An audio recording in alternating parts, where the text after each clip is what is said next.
Oh cool, another predator, but not the type that gives you candy. So I think this one starts with a girl placing a curse on me. Wouldn't be the first time. Then she said a monster came here a long time ago. But this place doesn't look like a place for monsters. There's water, grass, and just like 2 deers. Looks pretty peaceful to me. There's even a regular young girl sleeping, but someone wakes her. Oh, wait, this isn't a regular girl. Surely not with all that on her face. Even her dog looks suspect. Anyway, she's out cutting up some stuff and her dog runs away barking, and next thing she's practicing her axe throwing on the tree. She doesn't miss, but when it's time to hit an actual target, a deer running in the woods, her aimbot fails her. Oh dear. Instead of getting the deer, she got her dog caught in a trap, but this dog right here is built different. Once he's released from the trap, he's out running and jumping immediately. Guess you can say he's got that dog in him. But to be fair, she very nearly caught the deer until a noise from above gave the deer a heads up. She hears that same noise again. Apparently that's something they call a thunderbird. Next thing, she's practicing her bow and arrow skills. Minecraft moment. She's not really practicing, to be honest. She's aiming for a long time while her brother is saying some stuff. Then she makes a snoring noise to signal that he was boring her. So our alpha brother right here just took the bird out in 1 second. Of course, he mocked her, as he should. Anyway, she's now telling her brother about that noise from earlier. She says she believes it's a sign that she's ready for her katamiya. I think that's how you say it, I'm not really sure what it is. Okay, actually it's a rite of passage for the hunters in the village, and it means the big hunt, I think. She goes back to her little hut and she's now crushing some,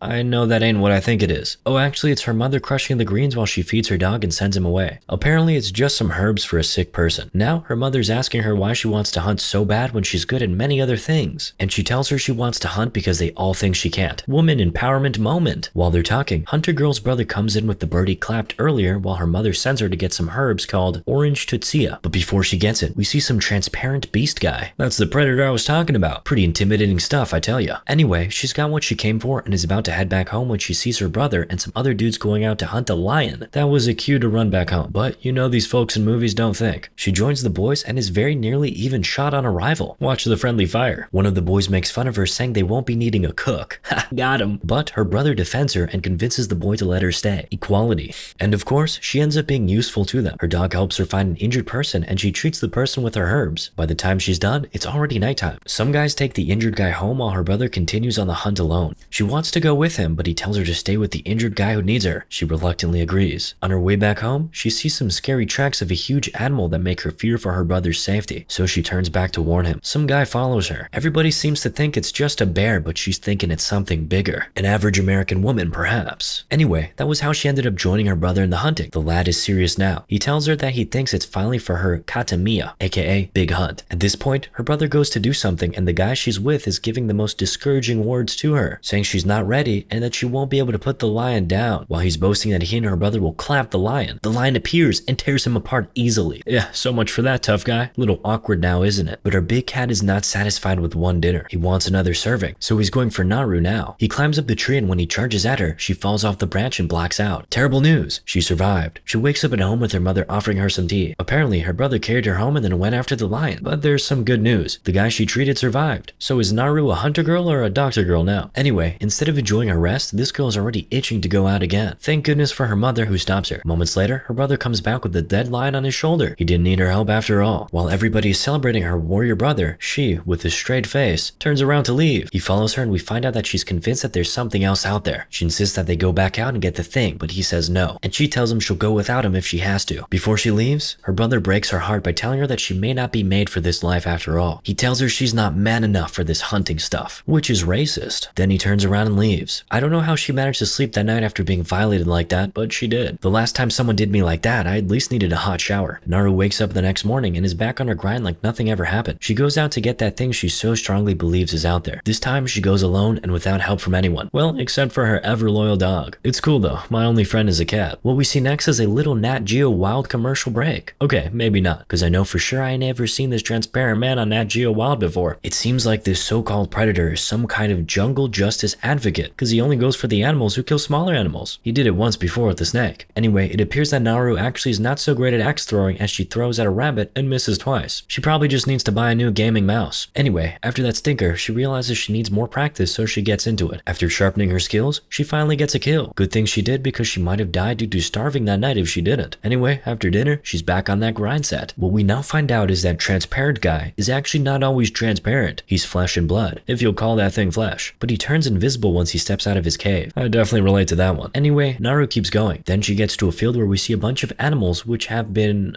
I'm unalived. She says some words and moves on. She soon finds herself trapped in quicksand. It's sucking her deeper and deeper, but she throws her axe on a tree and manages to pull herself out, but not before missing 3 or 4 times. Skill issue. She washes up and is immediately back on her grind. She locks eyes with a bear, but instead of sharing a romantic moment, it charges after her. She shoots arrows at it and misses again. I'm starting to think this young girl is me with how many times she shoots her shot and utterly fails. Anyway, she chooses to go into hiding, and in an interesting turn of events, it's Mr. Alien who comes to her rescue. He kills the bear, but she's so frightened by the sight of the creature that she swims away to safety. At the other side of the river, she sees some guys whom her brother sent to look for her. She goes to tell them about the mysterious transparent creature Alien, but obviously they don't believe her. She doesn't want that negative energy, so she walks away, and in a bid to stop her, one of the guys gets touchy-feely with her and a fight starts. Little did they know, the Predator was having a great view of Monday Night Raw. Anyway, after the fight, one of the boys sends an arrow right into the head of a possum, and the Predator comes for him immediately. 2 to the torso and 1 to the eye, and the guy was dead because he killed him. The other guys managed to shoot an arrow at the Predator, but that only awoken the beast. He really came out of his transparency just to roar. This is the point where I would run away, but this guy decided to square up for a fight. What really goes on in these guys' heads? This dude really thinks he's built different. The Predator reminds him he's not by grabbing his gun and handicapping him with it before adjusting his neck. The second dude had the chance to run too, but he too stupidly attacked and he got the same treatment. Man, what did you think was gonna happen? When he was done clapping all the guys, it was our hunter girl left, and she proved to be the smartest of all of them. She applied the exact same strategy I would have applied if I were in her shoes. She ran as fast as her legs could carry her. She ran until she got into an open field and was stopped by one of her brother's friends. He tries to shoot at the Predator, but then Naru notices that he already has his target on them, so they start running again. Now, a wise man once told me, you don't have to run faster than the bear to get away. You just have to outrun the guy next to you. Fortunately, Naru understood these wise words, so this guy just became lunch. She keeps running, but is stopped when her leg gets caught in a trap. While she's down, some 4 guys heavily armed with AK-47s and speaking a foreign language came and hit her in the face with a gun. Predator was right there, but he didn't kill her, or save her this time like he did with the bear. The men took her away and she woke up in a cage in a location where there were more of these men. Uh-oh, this is about to get sussy. Their leader approaches her in the cage and is trying to stab her with his stick, but she grabs the stick and stabs him instead. Okay, not quite a stab, but a slice. Good enough. They finally find a translator who can speak English, and he asks her what she saw. Apparently, these guys are also looking for the Predator, and they also have her brother. The men tie the siblings to a tree to lure the Predator out and are watching them from a distance. But what they don't know is that this alien fella is a man of justice. He comes from behind and claps every one of them like this is a prison shower. After he finishes them, he gets tired of being transparent. He transforms back and is walking towards the tied siblings. Apparently, he stops being invisible when he thinks the people around aren't threats to him. Naru doesn't think the Predator can be killed, but her brother says, if it bleeds, we can kill it. Told you, this guy's an alpha male, just like everyone who likes this video.